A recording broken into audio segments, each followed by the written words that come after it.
আমার প্রিয় স্নেহের 2024 সালের নতুন বছরের অষ্টম শ্রেণীর ছাত্রছাত্রী বন্ধুরা, আশা করি তোমার সবাই ভালো আছো। আজ আমরা যে বিষয়টি নিয়ে আলোচনা করব অষ্টম শ্রেণীর থার্ড সামেটিভ অর্থাৎ ফাইনাল পরীক্ষার ভূগোলের কোশ্চেন পেপার নিয়ে। দেখো সরাসরি স্ক্রিনে কিন্তু অষ্টম শ্রেণীর থার্ড সামেটিভ অর্থাৎ ফাইনাল পরীক্ষার ভূগোলের কোশ্চেনটা দেখতে পাচ্ছ।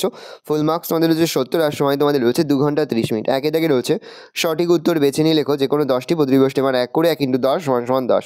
শিয়াল কোন শিলা দ্বারা গঠিত? Granite, basalt, dolerite. উত্তর হবে গ্রানাইট।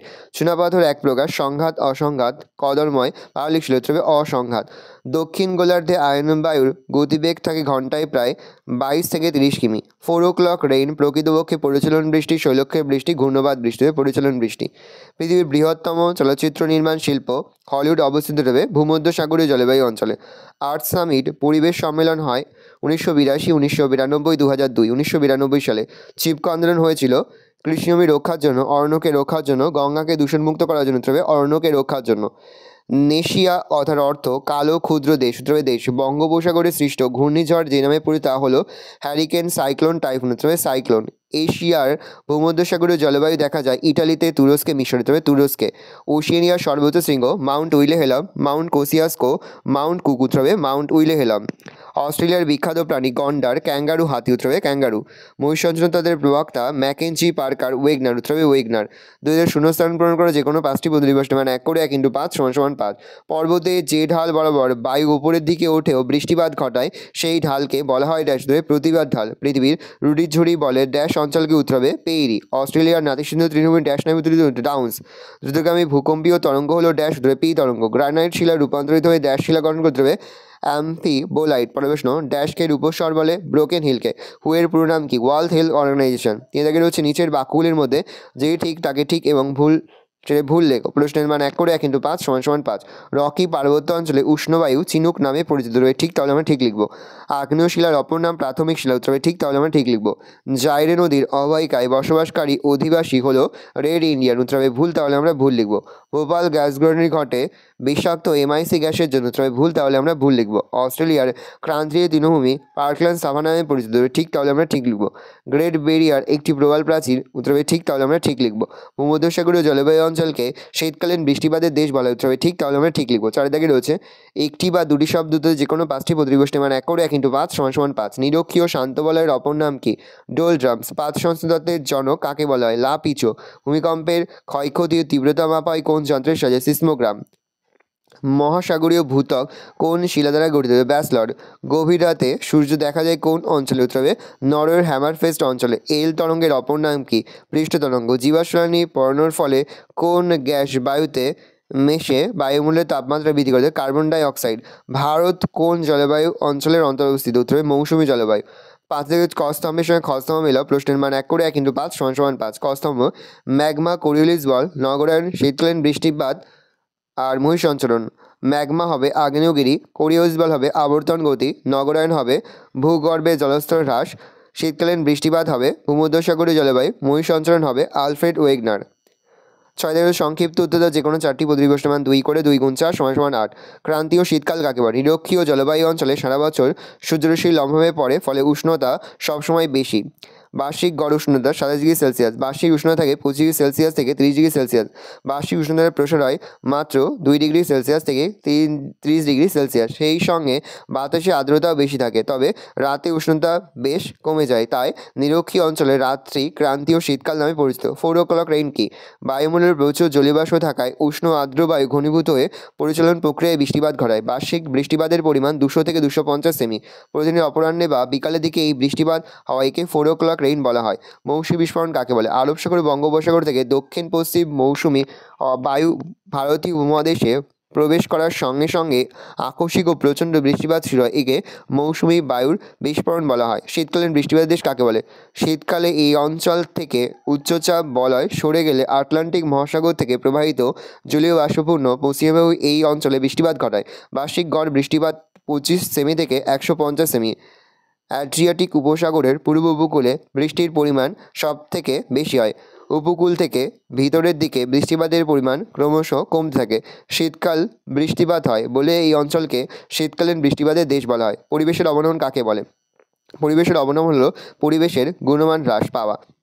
পরিবেশের এই গুণমানের হ্রাসের ফলে জল, বায়ু, মৃত্তিকা প্রভৃতি প্রাকৃতিক সম্পদতা জীবজগৎ ক্ষতিগ্রস্ত হয়, বাস্তুতন্ত্র ব্যাহত হয়, কোনো কোনো ক্ষেত্রে জীব প্রজাতি সম্পূর্ণভাবে বিলুপ্ত হয়। পরিবেশের একটি নির্দিষ্ট সহন ক্ষমতা আছে। বিভিন্ন প্রাকৃতিক বৈশিষ্ট্য কারণে পরিবেশের গুণমান হ্রাস পেয়ে এমন এক অবস্থার সৃষ্টি হয় যে তার ভারসাম্য ও কার্যকরী ক্ষমতা ভেঙে পড়ে। হোমিওস্ট্যাটিক ব্যবস্থার মাধ্যমে পরিবেশ আর সহজে পূর্বাবস্থায় ফিরে আসতে পারে না। যেমন অতিরিক্ত পরিমাণে অরণ্য বিনাশের ফলে ভূমিক্ষয়, বন্যা, জীববৈচিত্র্য হ্রাস, মরুভূমির প্রসারের মাধ্যমে পরিবেশের সামগ্রিক অবনমন ঘটে। চিপকো আন্দোলন কাকে বলে? 1973 সালে উত্তরাখণ্ডের গাড়োয়াল অঞ্চলের অধিবাসীরা অরণ্যকে রক্ষা করার জন্য এক অনন্য অহিংস আন্দোলন শুরু করেছিল। বন বিভাগের ঠিকাদাররা গাছ কাটতে এলে অধিবাসীরা গাছকে জড়িয়ে ধরে কাটার হাত থেকে বাঁচিয়েছিল। এই আন্দোলন চিপকো আন্দোলন নামে খ্যাত। জীবাশ্ম কী? স্তরে স্তরে জমাট বেঁধে পাললিক শিলা সৃষ্টির সময় কখনো কখনো সামুদ্রিক উদ্ভিদ বা প্রাণী তার মধ্যে চাপা পড়ে যায়। পরে পাললিক শিলার মধ্যে ওই উদ্ভিদ বা প্রাণীর দেহ প্রস্রবিত হলে তাদের দেহাবশেষের ছাপ থেকে যায়। একে বলে জীবাশ্ম। অশ্ব কথার অর্থ হলো পাথর। নিরক্ষীয় শান্ত বলয় কাকে বলে? নিরক্ষীয় অঞ্চল বলে এটা উষ্ণ হালকা বায়ু সোজা উপরের দিকে উঠে যাওয়ায় এখানে বায়ু ঊর্ধ্বমুখী স্রোত লক্ষ্য করা যায়। ভূপৃষ্ঠের সমান্তরালে কোনো বায়ু প্রবাহিত হয় না, ফলে এখানে বায়ুর কোনো চলাচল বোঝা যায় না, শান্তভাব বিরাজ করে, তাই এই অঞ্চলের নাম নিরক্ষীয় শান্ত বলয়। প্রাচীনকালে এই অঞ্চলের ওপর দিয়ে জাহাজ চালানোর সময় প্রায়ই জাহাজগুলো থেমে যেত। নাবিকরা এই অঞ্চলের নাম করেন ডোলড্রামস, যার অর্থ শান্তবস্তা। মৃত্যু উপত্যকা কাকে বলে? পশ্চিমের পার্বত্য অঞ্চলে ক্যালিফোর্নিয়ার দক্ষিণ পূর্ব অঞ্চলের এই উপত্যকা সমুদ্র থেকে প্রায় 90 মিটার নিচু, তাই এই অঞ্চলে প্রাপ্ত সামান্য জলের লবণতা এত বেশি যে এখানে কোনো জীব বেঁচে থাকতে পারে না। এই গভীর উপত্যকা মৃত্যু উপত্যকা নামে পরিচিত। এই উপত্যকা উত্তর আমেরিকার উষ্ণতম স্থান এবং পশ্চিম গোলার্ধের নিম্নতম স্থান। সাথে রয়েছে নিচের প্রশ্নগুলির উত্তর দাও যে কোনো 4টি প্রতিবেশী মান 3 করে, 3 × 4 = 12।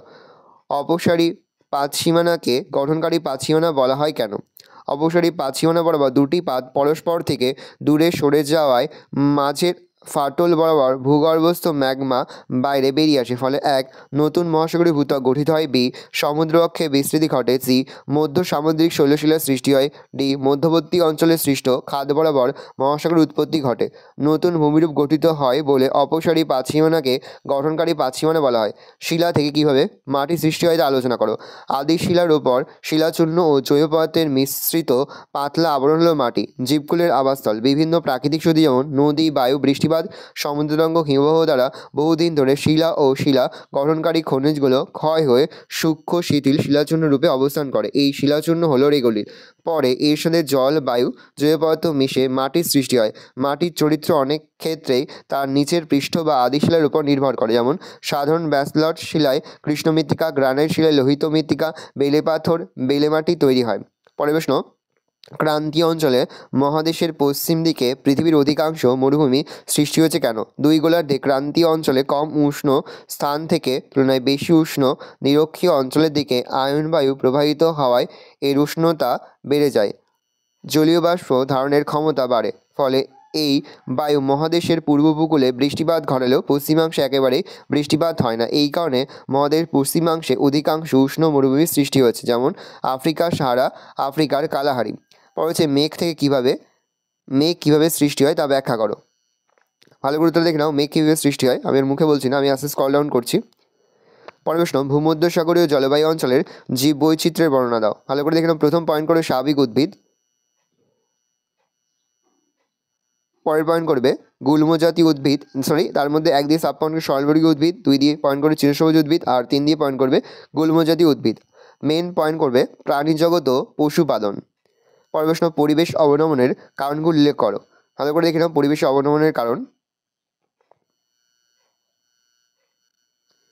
1 দিয়ে পয়েন্ট করবে প্রাকৃতিক কারণ, আর 2 দিয়ে পয়েন্ট করবে, বি দিয়ে পয়েন্ট করবে মনুসৃষ্ট কারণ। পরের প্রশ্ন, অ্যামাজন নদীর বৈশিষ্ট্য আলোচনা করো। ভালো করে দেখে নাও অ্যামাজন নদীর বৈশিষ্ট্য। পরের প্রশ্ন, এস্কিমোদের জীবনযাত্রা আলোচনা করো। খুবই গুরুত্বপূর্ণ একটা প্রশ্ন, এস্কিমোদের জীবনযাত্রা আলোচনা করো। আর দেখে যে কোনো 3টি প্রশ্ন দেওয়া প্রশ্নের মান 5 করে, 5 গুণ 3 = 15। নিরক্ষীয় জলবায়ু অঞ্চলের জীববৈচিত্র্যের পরিচয় দাও। মৌসুমী জলবায়ু অঞ্চলের আর্থসামাজিক পরিবেশের পরিচয় দাও। পরিবেশের অবনমন নিয়ন্ত্রণের উপায়গুলি লেখো। উত্তর আমেরিকার শিল্পোন্নতির কারণগুলি লেখো। পরিচালনার শৈলক্ষে বৃষ্টিপাতের চিত্রসহ পরিচয় দাও। গ্রানাইট, ব্যাসল্ট, মার্বেল পাথরের 4টি করে বৈশিষ্ট্য লেখো। 9 দাগের প্রদত্ত দক্ষিণ আমেরিকার রেখামানচিত্রে নিম্নলিখিতগুলি উপযুক্ত নাম ও প্রতীক চিহ্ন সহ চিহ্নিত করো। প্রশ্নের মান 1 করে 1 × 5 = 5। পানামা খাল, আমাজন নদী, ব্রাজিলের উচ্চভূমি, কলোরাডো নদী, আটাকামা মরুভূমি। ভালো করে দেখে নাও, এই রয়েছে টোটাল তোমাদের থার্ড সামেটিভ অর্থাৎ ফাইনাল পরীক্ষার অষ্টম শ্রেণীর ভূগোলের কোশ্চেন পেপার। আর তোমরা কোশ্চেনটা দেখে নাও। আশা করি ভিডিওটা ভালো লেগেছে। ভিডিওটা ভালো লাগলে ভিডিও লাইক করে দিতে ভুলবেন না। আমার চ্যানেল নতুন হওয়া লাল কালার সাবস্ক্রাইব প্রেস করে পাশে বেল আইকন প্রেস করো, যখন নতুন করে ভিডিও আপলোড করি সবার ফার্স্ট নোটিফিকেশন পেয়ে যাও। আর এই ভিডিওটি তোমার বন্ধু বান্ধবী আত্মীয় স্বজন সবার মধ্যে কিন্তু অনেক শেয়ার করে, যে বছর অষ্টম শ্রেণীতে পড়ছে। আমরা কিন্তু ইতিমধ্যে অষ্টম শ্রেণীর ফাইনাল পরীক্ষার প্রতিটি বিষয়ে সিলেবাস, প্রশ্নপত্র এবং নমুনা প্রশ্নপত্র কিন্তু আপলোড করে, তার পাশাপাশি লাস্ট মিনিট সেশনও কিন্তু আপলোড করে দিতে এখনও পর্যন্ত। সেই ভিডিওগুলো না দেখে থাকো, ভিডিওগুলো কিন্তু তাড়াতাড়ি দেখে নাও। আশা করা যায় প্রতি বছর নেই, এই বছরও তোমরা আমাদের সাজেশন অংশ থেকে সমস্ত প্রশ্ন কিন্তু কমন পেয়ে যাবে। সেহেতু আজ আমরা যে প্রশ্ন উত্তরগুলি নিয়ে আলোচনা করলাম, প্রতিটি প্রশ্ন উত্তরই তোমাদের খাতা দিলে তোমরা কিন্তু মুখস্থ করে ফেলবে। ভালো করে দেখে নাও প্রশ্নপত্রটা।